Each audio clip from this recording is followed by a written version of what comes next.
सास के बेमतलब ताने। अरे सास हो और ताने ना दे, ऐसा कहाँ हो सकता है। लेकिन क्या हो जब सास जरूरत से ज्यादा ही ताने देने लगे तो। सुन बहू, आज घर में कुछ खास मेहमान आने वाले हैं, तो लंच पर ये सब बना देना। ये पकड़ लिस्ट, और कुछ भी कम ज्यादा नहीं होना चाहिए। वैसे तेरे बारे में जानती हूँ मैं, मेरे टाइम पर तो हमें बताने वाला भी कोई नहीं था। माँ जी कितने लोग आ रहे हैं ये तो लिखा नहीं है। खाना बच जाए तो दिक्कत, कम पड़ जाए तब तो दिक्कत ही दिक्कत है ना। क्यों? अरे सवाल पर सवाल ही करती रहती है, ये ठीक नहीं है। मेरे टाइम पे तो मजाल है कि हमारे मुंह से चू भी निकले। वो क्या है ना माँ जी, मैं खाना उसी हिसाब से बनाने का सोच रही हूँ। कहीं खाना कम ज्यादा बन गया तो आप तो मुझे पाताल में ही डाल देंगे ना। मेरे टाइम पे तो हम इतना बोलना क्या सोच भी नहीं सकते थे कि सास को कैसे ताने दे। अरे अरे रे माँ जी, कहाँ ताने दे रही हूँ। पर माँ जी इतना सारा खाना मैं अकेले कैसे बनाऊंगी। कोई हेल्प, कोई हेल्प। कितनी बड़ी बात बोल गई बहू। कोई हेल्प ना जी ना, वो भी सास। सास तो सिर्फ ताने देती हैं, ताने। हेल्प? हमारे टाइम में सास को ये शब्द बोल दो तो भूचाल आ जाता था। बाकी मैं तो अपने सास की लाडली बन गई थी, पर तू तो बहू की बहू ही रहेगी। क्यों नहीं बना पाएगी? अरे अभी तो बनाना शुरू किया नहीं और पहले ही सोच लिया नहीं बना पाऊंगी। आजकल की तुम जैसी बहुओं के ये बहाने होते हैं कि कैसे नहीं बन पाएगा। अरे मैंने भी अपने टाइम पे बनाया था, अरे बल्कि इससे भी ज्यादा खाना बनाया था, तो तुझसे क्यों नहीं होगा? हैं? सब होगा जा। माँ जी मैं बना तो लूंगी, मैं बस इतना बोल रही हूँ कि अगर आप थोड़ी मेरी मदद कर देती तो। अरे अरे अरे, शर्म नहीं आती तुम्हें अपनी सास से मदद मांगते हुए? हमने अपने टाइम पर कभी अपनी सास से ऐसा नहीं बोला। सच में आजकल की लड़कियां तो बहुत ही छुई मुई सी होती हैं। जरा सा काम देखा नहीं कि बस पहले मदद मांगने दौड़ने लगती है। अरे अब ये सब बहाने नहीं चलेंगे। हाँ, जा जाकर खाना बना। हमारे टाइम पर हम ये करते थे, हमारे टाइम पर हम वो करते थे। हाय रे ताने। फिर शाम को। अरे बहू कहाँ चले गए? मुझे ये सामान पकड़ा जरा। हमारे टाइम पर मजाल है कि हम सास के साथ खड़े ना हो। हाय रे क्या करूं। बस कोमल तैयार हो जा ताने खाने के लिए। काश इस औरत के समय में मैं होती तो देखती ये क्या क्या करती थी अपने टाइम पर। माँ जी यही हूँ, बस चिंटू को पढ़ाना था। अरे हमने भी बच्चे पढ़ाए हैं हमारे टाइम पर, चिंटू को बाद में पढ़ाना। जा पहले वो कर जो कहा है। बहू बेचारी क्या करती, बच्चे को छोड़कर लग जाती है सास के साथ। हमारे टाइम पर ना। फिर तो सास बोली जा रही थी और बहू सुनी जा रही थी। अगले रोज। क्या हो गया चिंटू, क्यों रो रहा है? माँ कल कितना कहा था आपसे कि पढ़ा दो, लेकिन आपको तो मेरी पढ़ाई की कोई वैल्यू ही नहीं है। देखिए कितने कम नंबर आए। अरे कोई बात नहीं बेटा, फेल तो नहीं है ना। वाह बहू वाह, मेरे टाइम पर तो हमारे बच्चे के कम नंबर फेल ही कहलाते थे। ना पढ़ाती हो ना घर का काम करती हो। हमारे टाइम पर तो। सास की इस बात पर इस बार बहू का पारा हाई हो जाता है। वो सोच लेती है कि अब तो वो पति से बात करके ही रहेगी। अगले दिन। माँ जी सारी सफाई हो गई, मेरी कमर टूट रही है, मैं जरा सोने जा रही हूँ। सोना? अरे हमारे टाइम पर तो हम ये जानते भी नहीं थे कि आराम क्या होता है। पागल हो गई है क्या? रुक अभी। देख उस कोने में देख, मुझे कितनी धूल दिख रही है। और वो बिस्तर के नीचे तो देख कितना काला पड़ा है। और पर्दों के पीछे खिड़की पर देख जाले लगे हुए हैं, वो कौन साफ करेगा? ऐसी सफाई होती है क्या? जा फिर से कर। मैं तो घर में एक तिनका गंदगी नहीं आने देती थी, लेकिन जब से तू आई है घर की हालत ही खस्ता कर दी है। अरे माँ तो तू कहाँ गई? तू भी तो यही है। वैसे माँ मैंने कभी तुझे सफाई करते नहीं देखा। जब से ये आई है, न जाने आप में कौन सा सफाई का कीड़ा चला गया है। हाय रे, हमारे टाइम पर तो पति कभी बीवी की तरफ से बोल दे तो समझो घर का बंटवारा, और यह घर तो मेरे ही नाम से है। तो बेटा निकल ले बीवी को लेकर। हमारे टाइम पर तो। अरे कैसी बात कर रही हो माँ, मैं तो बस मजाक कर रहा था। इतनी कम सैलरी में मैं कहाँ अलग रह सकता हूँ। माँ जी प्लीज़, मैंने अभी पूरा घर साफ किया है और इन जालों को झाड़ूंगी तो फिर से पूरी गंदगी हो जाएगी। फिर से सारे घर के झाड़ू। ना माँ जी ना। हमारे टाइम पर तो मैं दिन में 10 बार झाड़ू लगाती थी। हमने नहीं किया है क्या? मायके से कोई तो संस्कार लेकर आई होगी ना तू बहू, क्या कुछ भी नहीं। तभी पति आ जाता है। बहू पति की तरफ देखती है कि शायद वो उसे उसकी माँ के प्रकोप से बचा सके, लेकिन नहीं, उल्टा उस दिन की माँ की डांट के बाद से तो पति के तेवर ही बदल जाते हैं। देखो माँ जो करती है करती रहो। माँ बड़ी है, जो कहती है सही तो कहती है। बस पति का ये कहना और बहू का पारा 7वें आसमान में। एक इनके भरोसे मैं सब सह रही थी, लेकिन आज तो इन्होंने मेरा ही साथ छोड़ दिया माँ के लिए। अब तो इन लोगों को सबक सिखाना ही होगा। फिर एक दिन, बहू ये कौन है और तुम्हारे साथ क्या कर रहा है? और ये हाथ, अरे हाथ छोड़ मेरी बहू का। कौन हो तुम? माँ जी वो कोई नहीं माँ जी, माफ कर दीजिए। बहू घबराने का नाटक करती है। अरे क्यों डर रही हो तुम? मैं हूं ना तुम्हारे साथ। आंटी जी, मैं इसका बॉयफ्रेंड हूँ और मैं इससे मिलना आया हूँ। कोई समस्या? बोलिए। बोलेंगी क्या? यही कि इनके टाइम पर तो इन्होंने न जाने कितने ही बॉयफ्रेंड बना बना कर छोड़ दिए हैं। क्यों माँ जी, यही कहने जा रही थी ना आप? अब क्या था, सास की बोलती बन। कैसे कहे कि उनके टाइम पर। बहू ये सब ठीक नहीं है। मेरे टाइम पर। हाँ हाँ आंटी जी, क्या आपके टाइम पर क्या? जरा हमें भी बताइए ना। अरे हमारे टाइम पर बॉयफ्रेंड कुछ नहीं होता था। सास की आंखों की शर्म होती थी। अरे पति के अलावा किसी और से बात भी नहीं करते थे हम लोग। ये क्या चल रहा है बहू? चल क्या रहा है आंटी? ये तो परेशान है आपके घर में आकर।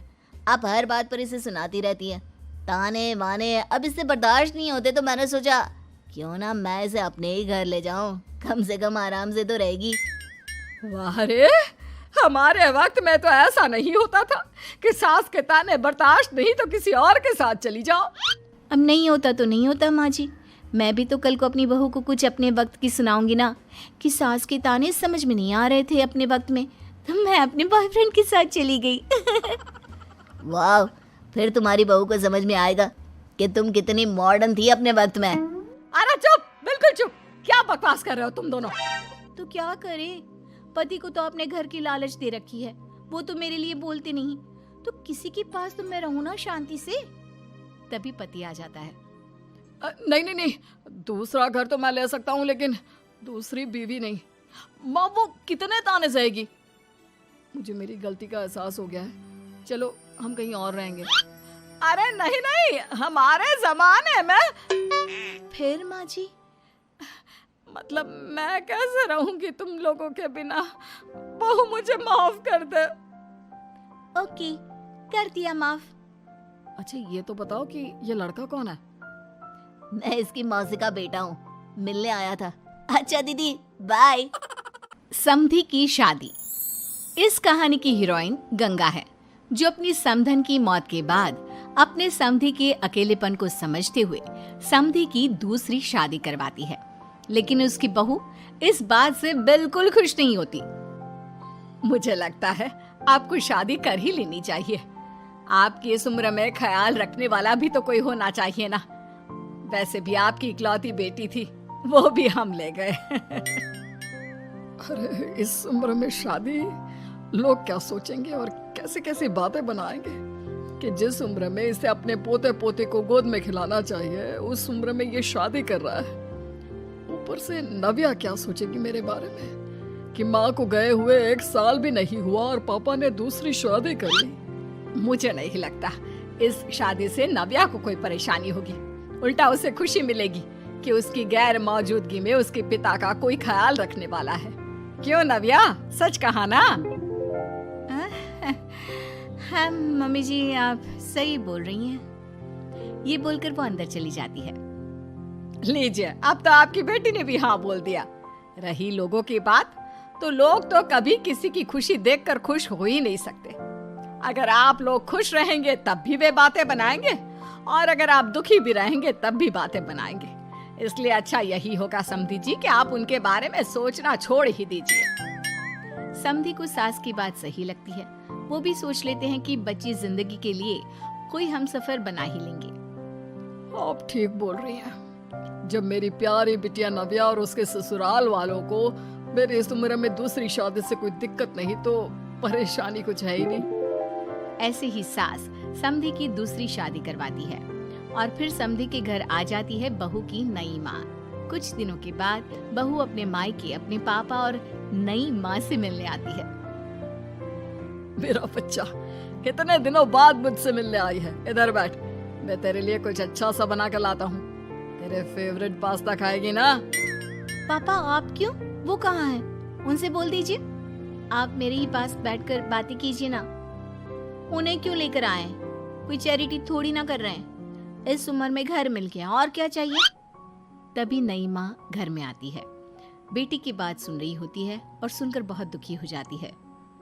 वो अच्छा, तुम्हारी नई माँ वो जरा किसी काम से बाहर गई हुई है, आती होगी।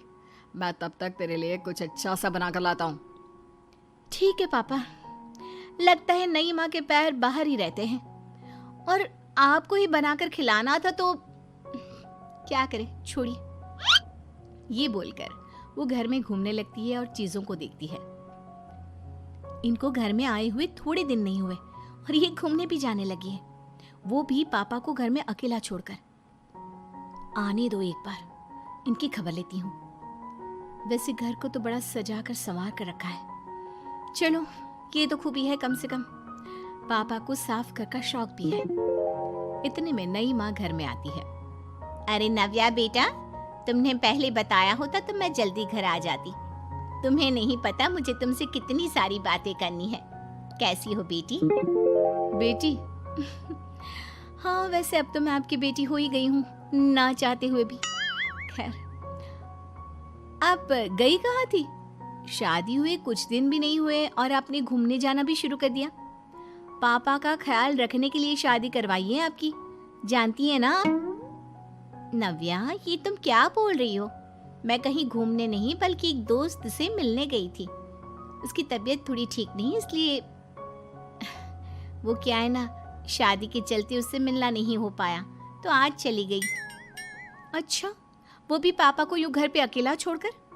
आपके लिए आपका ये परिवार ज्यादा जरूरी है या आपकी दोस्त? देखिए, ये ठीक नहीं है। इतने में पिता आ जाते हैं। अच्छा, तुम आ गए। आओ, चलो तीनों मिलकर बैठ के खूब सारी बातें करते हैं। माँ कुछ नहीं कहती, चुपचाप अंदर चली जाती है। ऐसे ही बहू जब भी अपने मायके आती, अपनी नई माँ से ऐसे ही बात करती। नई माँ बहू के इस बर्ताव से परेशान होकर उसकी सास को बताती है। देखिए माना, वो बेटी है, लेकिन मैंने भी शादी की है। वो बेटी कम, सास सा व्यवहार ज्यादा करती है। अब छोटी है तो कुछ कहना ठीक नहीं लगता। बाकी शादी का रिश्ता लेकर तो आप आई थी, इसलिए आपको बता रही हूँ। मैं शादी करके बहुत पछता रही हूँ। अरे परेशान ना हो, मैं बहू से बात करती हूँ। तभी थोड़ी ही देर में बहू ससुराल आ जाती है। बहू कहाँ थी अब तक? तुम्हें पता है क्या टाइम हो रहा है? अब माँ जी, मैं अपनी एक सहेली से मिलने गई थी, और माँ जी अभी तो 7 बज रहे हैं। अरे इतना लेट कोई घर आने का टाइम है? आज के बाद 6 बजे के बाद तुम घर आई तो तुम्हें घर में एंट्री नहीं मिलेगी। सास बहू के साथ बिल्कुल वैसा ही व्यवहार करती है जैसा वो अपनी नई माँ के साथ कर रही होती है। न जाने माँ जी को क्या हो गया है। मैं कितनी खुश थी कि मायके जैसा ससुराल मिला है। सासू माँ इतनी अच्छी थी। फिर अगले रोज, बहू, मेरे बेटे को पौष्टिक खाना दिया कर। क्या ये पास्ता पिज्जा बनाती रहती है? इसलिए शादी नहीं करवाई थी मैंने अपने बेटे की। ठीक है माँ, मैं बना दिया करूँगी ऐसा खाना। लेकिन माँ जी, आपको हुआ क्या है? पहले तो कभी आपने ऐसा नहीं किया, तो ये अचानक से मुझसे कोई गलती हो गई है क्या माँ? क्यों? ऐसे नहीं बोल सकती। समझ ले, ये तेरी सास का हुक्म है। ऐसे ही सास बहू को अपने सास वाले तेवर दिखाकर कभी डांटती तो कभी ताने मारती, पर बहू बेचारी बिल्कुल समझ नहीं पाती। एक दिन, बहू ये क्या बेफिजूल खर्चा करती रहती है? परसों ही तुमने अपने लिए एक साड़ी ली थी और आज फिर से। तुम्हें क्या लगता है पैसे क्या पेड़ पर होते हैं कि जब मन करा तोड़कर सामान ले लिया करा? हैं? वो माँ जी बहुत अच्छी लगी तो ले आई। अच्छी लगी तो ले आई। यहाँ मेरा बेटा अपना खून पसीना एक करके पैसा कमा रहा है और तुम उसी पैसे को बर्बाद करने में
सा बर्ताव करती है।